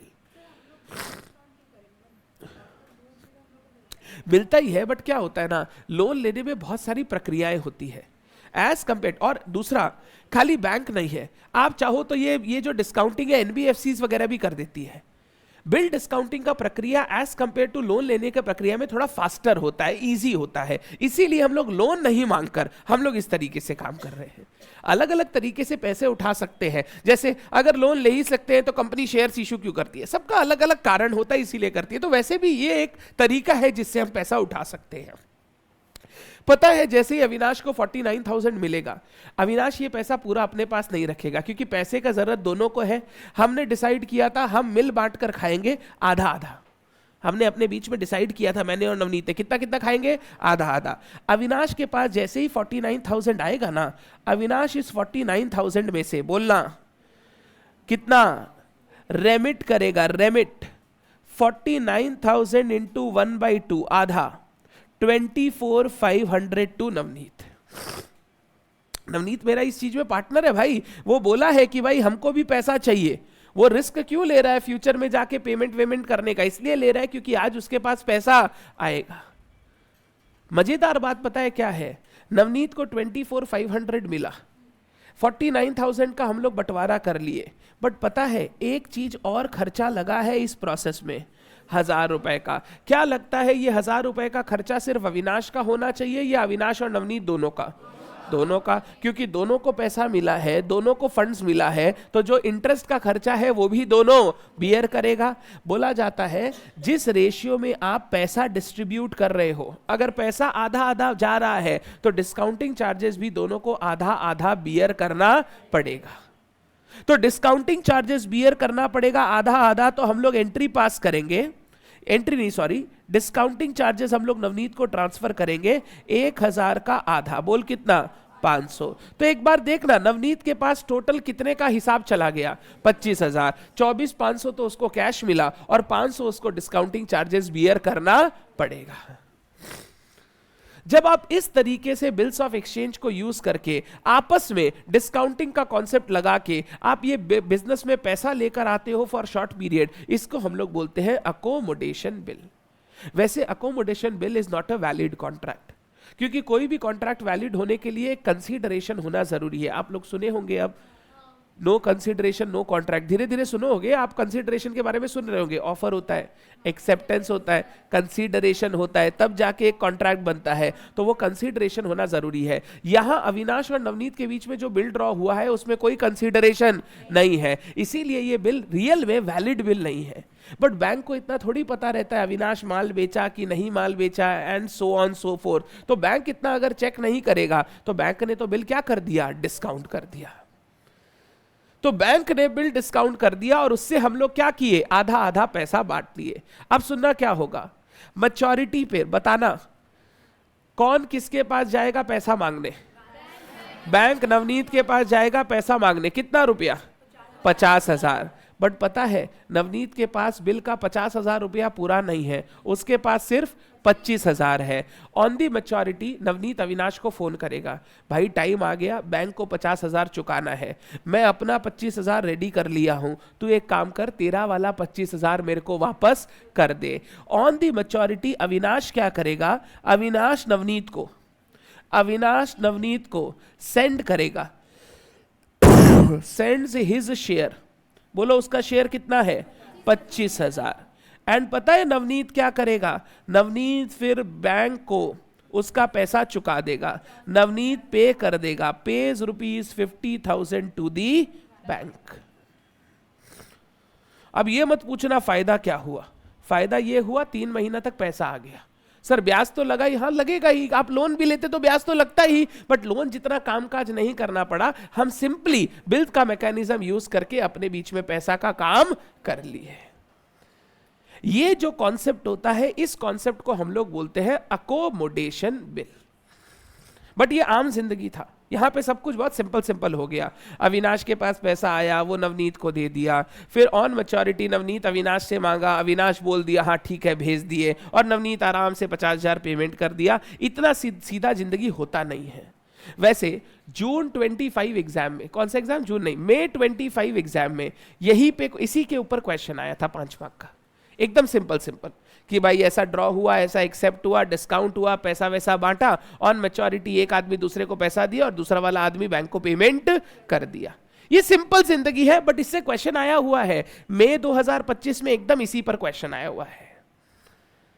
पहले बोलो अकोमोडेशन बिल का मतलब सबको समझ में आया कि नहीं? अब देख, अकोमोडेशन बिल में ना मेरे को तेरे को अकाउंटिंग पूरा नहीं सिखाना है। जैसे बिल ड्रॉ करने का अकाउंटिंग, एक्सेप्ट करने का अकाउंटिंग सिखाया हुआ है, डिस्काउंटिंग करने का अकाउंटिंग सिखाया हुआ है, फाइनल बिल का पेमेंट करने का अकाउंटिंग सिखाया हुआ है। क्या नया सिखाना है पता है? जो ये पैसा बांटा ना, पैसा बांटा, डिस्काउंटिंग चार्जेस बांटा, बस इतना बात सिखाना है। अगर तेरे को पैसा बांटना, डिस्काउंटिंग चार्जेस बांटने का एंट्री समझ में आ गया, बाद बाकी सारा एंट्री जो पहले सिखाया वो है। यानी अकोमोडेशन की अकाउंटिंग में पूरा चीज का अकाउंटिंग तुमको नहीं सिखाना, तुमको सब आता है। मेरे को सिर्फ ये सिखाना है वो पैसा कैसे शेयर करते हैं, वो डिस्काउंटिंग चार्जेस हम कैसे शेयर करते हैं। अगर कोई बच्चा चाहे कि भैया हमको ना इसका जर्नल एंट्री करना है, in the books of Avinash, in the books of Navneet, एक एक करके हेल्प कर। अविनाश बिल ड्रॉ किया, BR account debit to Navneet 50,000। Navneet accept किया, Avinash account debit to bills payable 50,000। फिर अविनाश बिल डिस्काउंट करवाया, bank account debit 49,000, discounting charges account debit 1,000, to bills receivable 50,000। जब Avinash bill discount कराएगा, नवनीत क्या एंट्री करेगा? कुछ नहीं, नवनीत को अभी कोई मतलब नहीं है डिस्काउंटिंग से। अब अविनाश 50,000 का आधा नवनीत को भेजेगा। देख एंट्री देख, नवनीत अकाउंट डेबिट 50,000 का आधा बोल 25,000, जिसमें से कैश या बैंक जाएगा 24,500, 49,000 का आधा, और 500 जाएगा डिस्काउंटिंग चार्जेस। मैं यहां से डिस्काउंटिंग चार्जेस क्रेडिट करके नवनीत को ट्रांसफर कर दूंगा। मैंने 1000 डेबिट किया, 1000 डेबिट किया, खर्चा दिखाया, 500 क्रेडिट कर दिया, तो अल्टीमेटली मेरा खर्चा कितना? 500, और नवनीत का खर्चा कितना? 500। नवनीत एंट्री करेगा, बैंक अकाउंट डेबिट, मेरे को पैसा मिला 24,500, डिस्काउंटिंग चार्जेस अकाउंट डेबिट, मेरे हिस्से का चार्जेस 500, टू अविनाश, अविनाश से पैसा मिल रहा है कितना? 25,000। मेरे को तुमको सिर्फ यही नया एंट्री सिखाना है बस, कैसे हम लोग पैसा का लेन देन करते हैं। तो अविनाश पेमेंट कर रहा है तो अविनाश लिखेगा नवनीत टू कैश, नवनीत को पैसा मिल रहा है तो वो लिखेगा कैश टू अविनाश, बीच में आ जाएगा डिस्काउंटिंग चार्जेस। क्लियर है? अब मैच्योरिटी आया, मैच्योरिटी आया तो Avinash will remit 25,000 to Navneet, Avinash will remit, Avinash entry करेगा नवनीत टू कैश, मैंने अपने हिस्से का 25,000 नवनीत को भेज दिया, नवनीत को पैसा मिला, cash account debit to Avinash, और फाइनली नवनीत बिल का पेमेंट करेगा बैंक को, journal entry, bill payable account debit to cash या बैंक, कैश बैंक कुछ भी चलेगा, टू कैश या बैंक। कितने का बिल था? 50,000। अविनाश को इससे कोई मतलब नहीं। ये नॉर्मल अकाउंटिंग होगा। तो इसका अकाउंटिंग में कोई इतना लंबा झोलझाल नहीं है कि बहुत कुछ समझना है, बाद बाकी सारी अकाउंटिंग नॉर्मल है। सिर्फ एक नया चीज सीखो, कैसे आपस में पैसा डिस्ट्रीब्यूट करते हैं। और हमेशा एक लाइन याद रखो, डिस्काउंटिंग चार्जेस उसी रेशियो में बांटा जाएगा जिस रेशियो में आपने बिल का पैसा आपस में बांटा है। अगर बिल का पैसा आधा आधा हुआ है तो डिस्काउंटिंग चार्जेस भी आधा आधा होगा। बिल का पैसा अगर 2:1 रेशियो में बांटा है तो डिस्काउंटिंग चार्जेस भी 2:1 रेशियो में बांटा जाएगा। तो जैसे आप बिल के पैसे का मजा ले रहे हो वैसे ही आपको डिस्काउंटिंग चार्जेस का खर्चा भी बियर करना पड़ेगा। पहले बोलो बच्चों, क्या आपको बेसिक ये अकोमोडेशन बिल कैसे अकाउंट फॉर होता है ये बात क्लियर है? अकोमोडेशन बिल किसको बोलते हैं ये बात क्लियर है? May 25 में एकदम सेम क्वेश्चन आपको दिया गया था। बर्तिका बोल रही है लास्ट 2 एंट्री एक बार बोलिए। सेकंड लास्ट एंट्री में मैंने क्या किया? नवनीत को 25,000 भेजा, ये देखो, सेंड्स हिज शेयर ₹25,000। नवनीत को पैसा दिया तो Navneet account debit to cash, मैंने पेमेंट किया नवनीत को। नवनीत बोलेगा हमको पैसा मिला तो cash account debit to Avinash, बात खत्म। फिर नवनीत ने क्या किया? HDFC बैंक को बिल का पेमेंट किया। नवनीत जब बिल पेबल का पेमेंट करेगा तो bill payable account debit to bank, 50,000 वो बैंक को पेमेंट कर देगा। तो नवनीत फाइनली 50,000 रुपया बैंक को पेमेंट कर दिया। क्लियर है क्या बात? पक्का? इसको आम जिंदगी बोलते हैं। यहां पे सब कुछ अच्छा अच्छा हुआ, अब धीरे धीरे सब घुमावदार होगा, बट पहले सब सिंपल सिंपल। पहले समझो अकोमोडेशन होता क्या है। अकोमोडेशन बिल का एक दूसरा नाम भी दिया गया, काइट बिल। क्या नाम? Kite bill. जब कोई फेंकता है तो हम लोग बोलते हैं ना लपेट ले लपेट ले लपेट ले, वैसे ही अकोमोडेशन बिल भी ऐसे ही है। ये नकली बिल है, ये कोई असली बिल नहीं है, इसीलिए इसका दूसरा नाम दे दिया काइट बिल, कि भाई ऐसे ही लपेट ले, ये ऐसे ही फेंक रहा है, ऐसा कुछ हुआ नहीं है इन दोनों के बीच में, बस आपस में ये लोग क्या कर रहा है, पैसा लाने के लिए बिल्स को यूज कर रहा है। तो अकोमोडेशन बिल का दूसरा नाम इज काइट बिल। अकोमोडेशन मतलब पैसा अकोमोडेट करना, पैसा गैदर करना, उसको अकोमोडेशन बोलते हैं। हम लोग अकोमोडेट कर रहे हैं पैसा बिजनेस में using the mechanism of bill, इसीलिए अकोमोडेशन बिल बन गया। बोलो क्लियर? 6 पक्का? एक बार आइए समरी बुक में थोड़ा सा थ्योरी पढ़ते हैं पहले। Bills of exchange are usually drawn to facilitate trade transmission, that is bills are meant to finance actual purchase and sale of goods. Bills हम लोग कब यूज करते हैं? जब कोई क्रेडिट ट्रांजैक्शन हुआ है, ताकि आपस में पेमेंट का लेन देन इजी हो जाए। But the mechanism of bill can be utilise to raise finance also. But हम लोग बिल्स का मैकेनिज्म यूज करके फाइनेंस भी रेज कर सकते हैं। In case of accommodation bill, the intention of the parties is to gather short-term funds to fulfill their short-term liquidity requirements. Accommodation bill में हमारा ऑब्जेक्टिव क्या है कि हमें शॉर्ट टर्म फंड्स बिजनेस में चाहिए हमारी लिक्विडिटी रिक्वायरमेंट्स को फुलफिल करने के लिए। लिक्विडिटी का मतलब होता है पैसे की, कैश की जरूरत है, उसको पूरा करने के लिए हमने ये शॉर्ट टर्म फंड्स गैदर किया है। A party to the arrangement draws bill on another without any actual credit transaction. Without any actual credit transaction, मेरे और नवनीत के बीच में कोई परचेज सेल नहीं हुआ था। And discount the bill with the banker to gather funds. Bill draw होता है और उसके बाद बिल क्या होता है? डिस्काउंट होता है।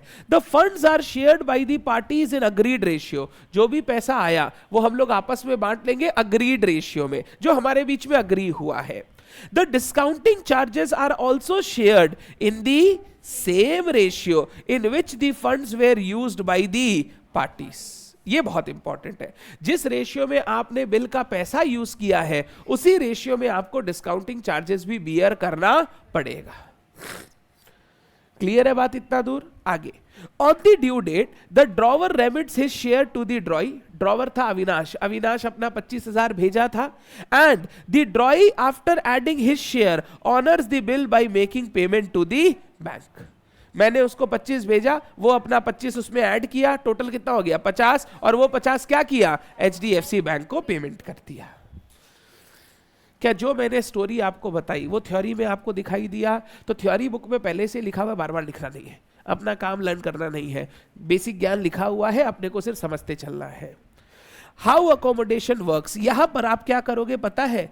जो मैंने डायग्राम, जर्नल एंट्री सीखना ही नहीं है कुछ नया, जो मैंने वहां डायग्राम बनाया ना, इसको लिखेंगे आप केस 1। केस 1 पास में लिखेंगे आम जिंदगी, मैंगो लाइफ, आम जिंदगी। ये इजी, ये अगर आया तो 5 मार्क्स से ज्यादा का नहीं आएगा। May 25 में आया था, सिर्फ 5 मार्क्स का। केस 1 आम जिंदगी। अब आप क्या करोगे यहां पर? ये जो मैंने डायग्राम बनाया है ना नवनीत के साथ वाला, ये आप कॉपी पेस्ट कर लोगे। मैं वहां कॉपी पेस्ट कर देता हूं ताकि जब मैं PDF दूं तो आपको मिल जाए।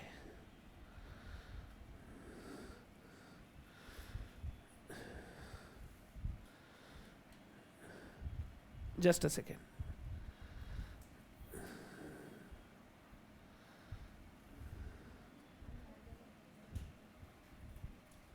ये लीजिए, अब आप लिख लीजिए 1 2 3 4 प्लीज लिखिएगा, नहीं तो समझ नहीं पाएंगे घर जाके क्या हुआ। पहले बिल ड्रॉ हुआ, फिर डिस्काउंट हुआ, फिर अविनाश आधा रुपया भेजा, फिर बाद में नवनीत मैच्योरिटी पर अविनाश को बोला तेरा शेयर भेज, अविनाश अपना पैसा भेजा, फिर नवनीत पेमेंट किया बैंक को। 1 2 3 4 5 प्लीज बना लो।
बोलो क्लियर है क्या? लिख लिया? ये मेरा पढ़ाने के करियर में मतलब सेकेंड प्रोजेक्ट होगा जो अब मैं अपनी लाइफ नेक्स्ट 5 साल, देखो ये पढ़ाने की जो लाइफ होती है ना टीचर की life is very minimum. Life very minimum मतलब हम चले नहीं जाएंगे, हम पढ़ाना छोड़ देंगे। 5 साल 10 मतलब आप जब अपने पीक पे आते हो उसके बाद 10 साल 8 साल आप टिकते हो, फिर कोई नया आ जाता है या आपका एज हो जाता है। कनेक्शन बच्चों से जब तक रहता है ना, जब तक आपकी थॉट्स मिलते हैं। हम लोग क्या होता है, हम लोग हर चीज जानते हैं, हम इंस्टाग्राम भी जानते हैं, फेसबुक भी जानते हैं, तो बच्चों को लगता है अरे ये तो सब जानता है, जो हमको पता है, जो हमको पता है वो इसको पता है, तो उससे कनेक्शन रहता है। एक बार हम लोग की एज 40-45 क्रॉस कर जाएगी, फिर तुम हमसे कनेक्ट नहीं कर पाओगे जितना तुम बेटर यंग से कनेक्ट करोगे। जैसे संदीप भैया बच्चा है तो उनसे कनेक्शन ज़्यादा बेटर हो जाएगा, तो ऐसा ही होता है। तो हमारी मतलब टीचिंग लाइफ ज़्यादा नहीं होती। तो next 5 years of my teaching life मैं चाहता हूँ कि मैं कुछ ऐसा करूँ।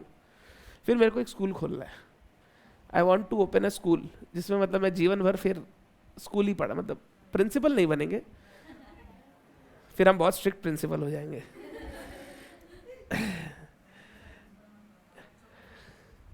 मैं वो वाला प्रिंसिपल बनूंगा, भूतनाथ वाला।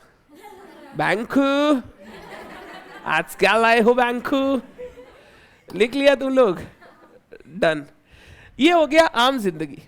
इसका जर्नल नहीं लिखना है, जर्नल आपने लिख लेंगे बाद में। पहले मैं केस 2 समझाऊंगा विच इज मेंटोर जिंदगी। आप लिखेंगे मेरे साथ, खाली हेडिंग। नेक्स्ट पेज में जगह है मेंटोर जिंदगी। अब पहले मैं एक बार समझाऊंगा, फिर आप नोट डाउन कीजिएगा। अभी सिर्फ आप ये हेडिंग लिख के छोड़ दीजिए। सुन लीजिए यहां पर क्या होगा। जितने भी इंस्टीट्यूट के मैट में क्वेश्चन है वो इसी के ऊपर है। आम जिंदगी पर ज्यादा क्वेश्चन नहीं है क्योंकि वो सिंपल है, और उसकी एंट्री भी मैंने आपको यहां पर दिखाई तो आप लोग एकदम क्लियर थे कि हाँ यही करना होगा। मेंटोर जिंदगी पर बहुत सारे क्वेश्चन है, इसीलिए उसको अच्छे से पढ़ना है। सुनना एक बार, लिखना मत कुछ भी। अभी तक क्या क्या हुआ था थोड़ा सा रिवाइज करवाता हूं वापस। 2 फ्रेंड है, एक अविनाश, नवनीत। दोनों को बिजनेस में शॉर्ट टर्म के लिए क्या चाहिए? फंड्स, पैसे चाहिए। और इस फंड्स को गैदर करने के लिए वो बिल्स ऑफ एक्सचेंज का मैकेनिज्म यूज कर रहे हैं। अविनाश ने क्या किया था बोलो? बिल ड्रॉ किया था नवनीत पर 50,000 रुपए का, ठीक है, 3 months का, ठीक। फिर अविनाश ने क्या किया था? इस बिल को डिस्काउंट करवा लिया था HDFC बैंक।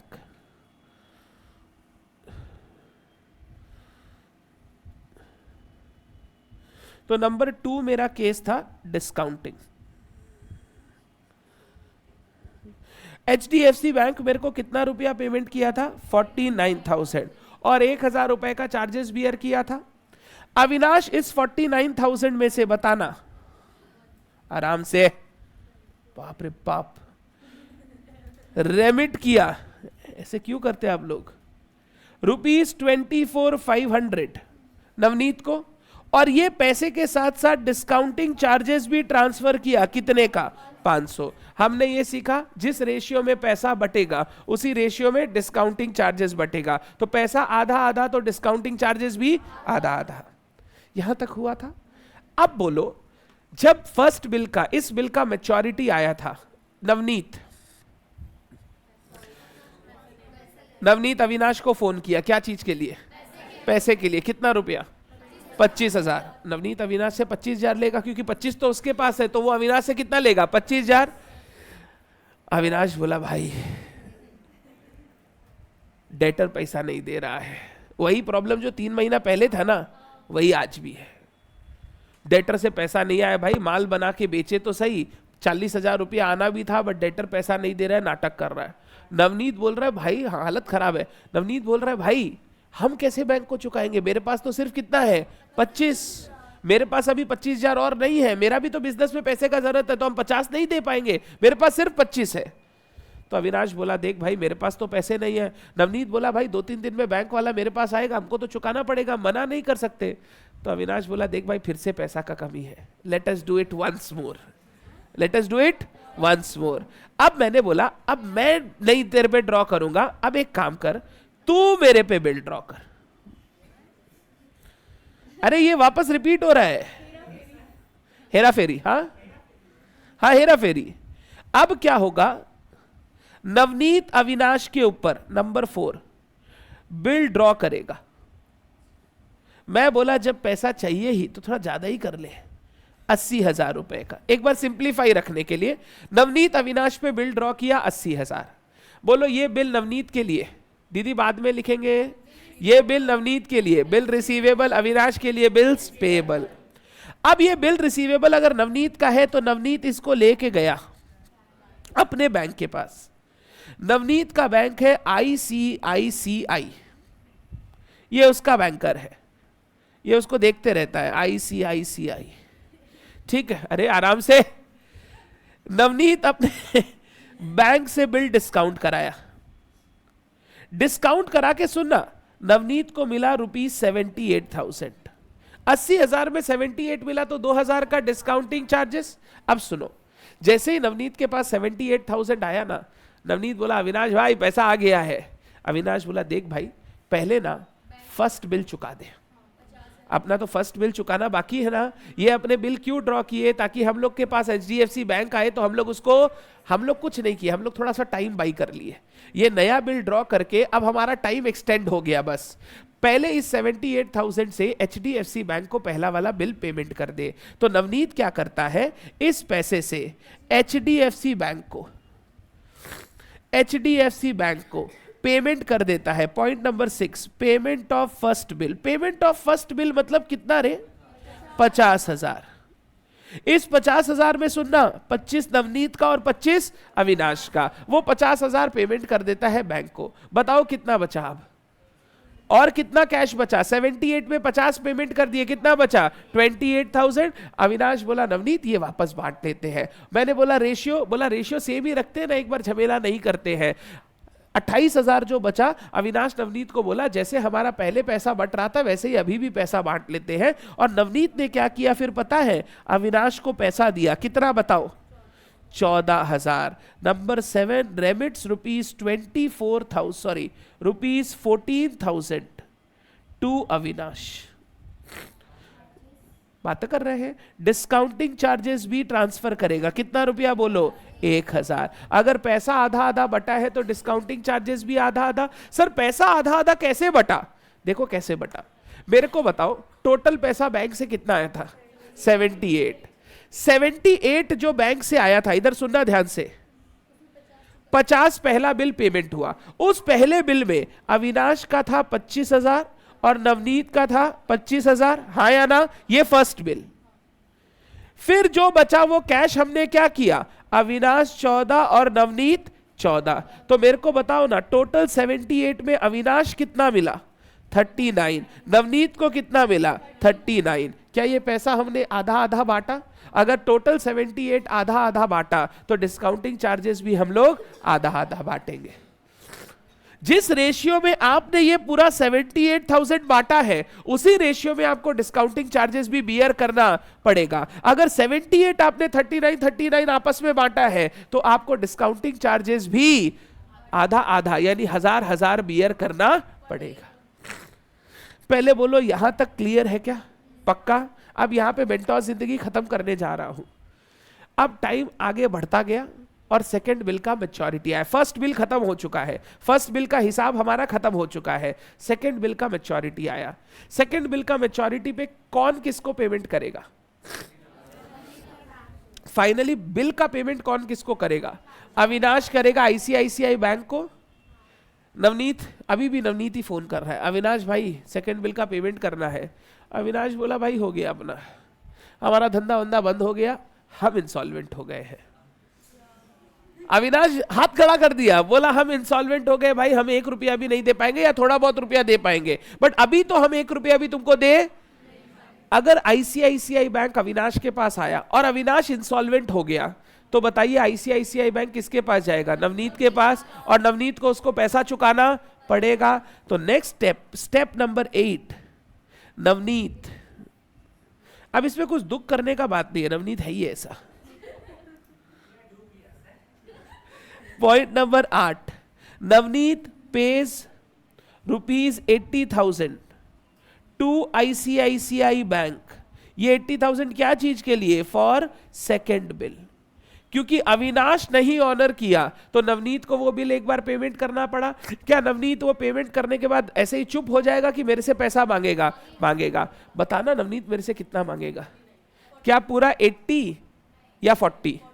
40। देख ऐसे तो बिल डिसऑनर हुआ, नवनीत को 80 देना पड़ा, बट 80 में 40 तो उसका था, मेरा सिर्फ कितना था? 40। नवनीत मेरे पास आया 40,000 मांगने। मैं बोला देख मेरे को तो कोर्ट इंसॉल्वेंट घोषित कर दिया है, मेरे पास 50% ही पैसा है, तो 40 में 20 ले ले और 20 भूल जा। तो अविनाश नवनीत को 20,000 पेमेंट किया और बैलेंस 20,000 हो जाएगा बैड डेट। तो क्योंकि अब अविनाश इंसॉल्वेंट हो गया, point number 9, as Avinash becomes insolvent, as Avinash becomes insolvent, he will not be able to pay, he will not be able to pay। बोलना कितना रुपया? ₹40,000 जो उसका शेयर था, हिज शेयर आधा था ना उसका, टू नवनीत। अब हो सकता है 50% पेड, 50% बैड डेट, ये कुछ भी हो सकता है, ये क्वेश्चन आपको बताएगा। हो सकता है 40 पेड 60 बैड डेट, 60 पेड 40, कुछ भी हो सकता है। मैं एक बार बोल रहा हूं 50 पेड 50 बैड डेट, तो 40,000 में 20,000 मैं उसको दे दूंगा, बैलेंस 20,000 उसके लिए बैड डेट, मेरे लिए डेफिशिएंसी। और बैड डेट डेफिशिएंसी का एंट्री मैंने तुमको सिखा दिया इंसॉल्वेंसी में, तो वही अकाउंटिंग हम यूज कर लेंगे। ये ऐसे क्वेश्चन आता है एग्जाम में, मतलब बेकार का एक लंबा सारा स्टोरी क्रिएट करेगा। फर्स्ट बिल का पेमेंट मांगने नवनीत गया अविनाश से, अविनाश मना कर दिया, तो नवनीत एक नया बिल ड्रॉ किया अविनाश पे, फिर नवनीत डिस्काउंट कराया, डिस्काउंट करा के पहला वाला बिल पेमेंट कर दिया, बचा हुआ पैसा आपस में वो लोग बांट लिया। जब सेकंड बिल का मैच्योरिटी आया तो अविनाश हाथ खड़ा कर दिया, इंसॉल्वेंट हो गया, तो नवनीत को सेकंड बिल का पेमेंट करना पड़ा। फिर नवनीत अविनाश से पैसा मांगने गया, 50% उसको मिला और 50% बैड डेट। इसीलिए हम लोग इसको बोलते हैं मेंटोस जिंदगी, मतलब बेकार का क्वेश्चन को क्या करेगा? घुमाएगा और बोलेगा इसका पूरा जर्नल एंट्री करके दीजिए। यही है, मतलब एक्सेस घुमा दिया। और बट यही क्वेश्चन आपको हर क्वेश्चन दिखाई देगा। अगर अविनाश पेमेंट कर दिया तो लाइफ इजी हो गई, फिर तो ये इंसॉल्वेंसी वगैरह का कुछ होगा नहीं। फिर क्या होगा सुनना, बोल रही है मान लीजिए भैया अविनाश भैया के पास पैसा है, आप अविनाश भैया को इतना क्यों बदमाश समझते हैं? Thank you so much. तो क्या होगा सुनना, अविनाश नवनीत को फोन करेगा, भाई बिल का पेमेंट करना है, मेरे पास 40 है, तू 40 दे दे। नवनीत 40 देगा, फिर अविनाश बिल का पेमेंट कर देगा, फिर तो वो नॉर्मल हो जाएगा वापस। बस 2 बिल हो गया था, पहला वाला बिल खत्म, अब सेकंड वाला, तो वो भी सिंपल हो जाएगा। देखो फिर अगर नहीं होगा तो फिर तुम पैसा फिर ड्रॉ करोगे, फिर बिल, तो ऐसा क्वेश्चन में तो नहीं आ सकता ना। रियल लाइफ में तुम ऐसा लूप बना सकते हो जब तक तुम्हारी चोरी पकड़ी ना जाए। जैसे वो था ना, वो हर्षद मेहता, जब तक पकड़ा नहीं गया तब तक तो चोरी किया ही, बैंक से लोन लेता गया, पैसा लेता गया, शेयर में लगाता गया, तो कर सकते हो ना। अब इंसॉल्वेंट हो गया तो इसके बाद नहीं होगा। वो बोल रहा है अगर मान लीजिए सर 40-40 मिल जाता, फिर अविनाश और नवनीत तो वापस आके कर ही सकता ना, जिंदगी भर करो ना, क्या प्रॉब्लम है। चोरी तब तक चोरी नहीं है जब तक वो पकड़ी ना जाए, तो आप ये कर सकते हैं, कोई प्रॉब्लम नहीं है। क्रेडिट कार्ड बहुत बड़ा स्कैम है, लोग क्रेडिट कार्ड ले लेता है, पैसा चुकाता नहीं है, तो कुछ कर थोड़ी सकते हैं। कुछ किया तो किया, नहीं किया तो नहीं किया। जब तक चोरी पकड़ी नहीं गई तब तक कोई चोरी नहीं है। बहुत लोगों के पास क्रेडिट कार्ड है, पैसा चुकाने का 1 रुपया नहीं है उसके पास, बट क्रेडिट कार्ड 50 कंपनी का है। बीच में जब ये सब सिविल विल आया नहीं था पूरा, लोगों के पास एक के पास 10-10 कंपनी का क्रेडिट कार्ड। चल इसका लिमिट खत्म हो गया, नहीं पे कर पाएंगे, दूसरा वाले से कर दे। ऐसे करके सारा बैंक से लोन लिया हुआ, पैसा एक ठो भी नहीं देगा। हाँ, तो बैंक खाली हो ही रहा है, बैंक, इसीलिए तो बैंक बहुत लॉसेस में है। अब सिविल स्कोर पता चल रहा है ना, सिविल आने से पहले, ये सिविल तो अभी का बात है, उससे आने से पहले कुछ नहीं पता चलता था। अब तो इसीलिए बैंक को, इसीलिए सबको लगा कि सेंट्रलाइज सिस्टम होना चाहिए जिससे सबका औकात पता चले, पता चलना चाहिए। अविनाश, आजकल तो लोग लोन जानबूझ के लेता है, नहीं तो आपका सिविल डेवलप नहीं होगा। जैसे मेरा 1 रुपए का भी लोन नहीं है तो मेरा सिविल स्कोर बहुत खराब है। हम आज तक कोई चीज ईएमआई पे खरीदे नहीं है, हम आज तक कोई किसी से लोन लिए नहीं है, तो हम जब लोन नहीं लिए, कुछ किए नहीं, तो लोगों को लगता है कि ये आदमी का क्रेडिट वर्दीनेस नहीं है, ये लोन नहीं लिया है, चुकाया नहीं है। हम लोन लेना चाहे तो ले ही सकते हैं, बट हम लोग लेते नहीं हैं। तो सिविल स्कोर लोगों का और भी खराब होता है। जैसे मेरा जैसा आदमी का सिविल स्कोर खराब है क्योंकि मैंने कभी लोन नहीं लिया। तो वो वैसा सिस्टम बनाया। ये सिस्टम बनाना बहुत जरूरी था, नहीं तो रेकलेस लैंडिंग होता था। बैंक का बहुत पैसा डूबा हुआ है। और लोग सोचता है ना कि बैंक गुंडा भेज के पैसा मंगा लेगा, जिसको दिया वो बड़ा गुंडा है। उसके पास आदमी गया, वो लात जूता मार के वापस भेजा, जा। फिर बैंक दूसरी बार आदमी नहीं भेजा। लिख लीजिए, आज के लिए सिर्फ इतना ही।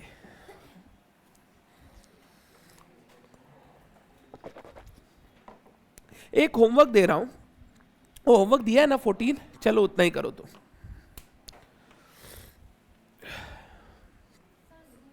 हाँ,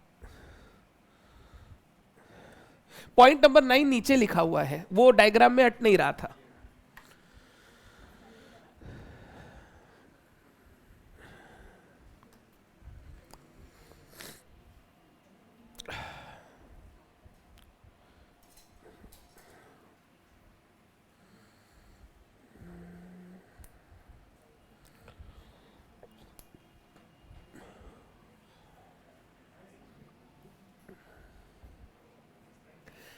फोन अंदर रख दे रहे।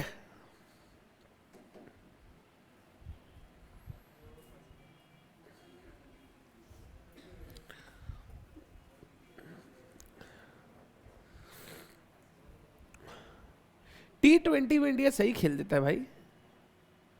कल अच्छा खेला। कल वो कौन है, दुबे जी विकेट लिए कल।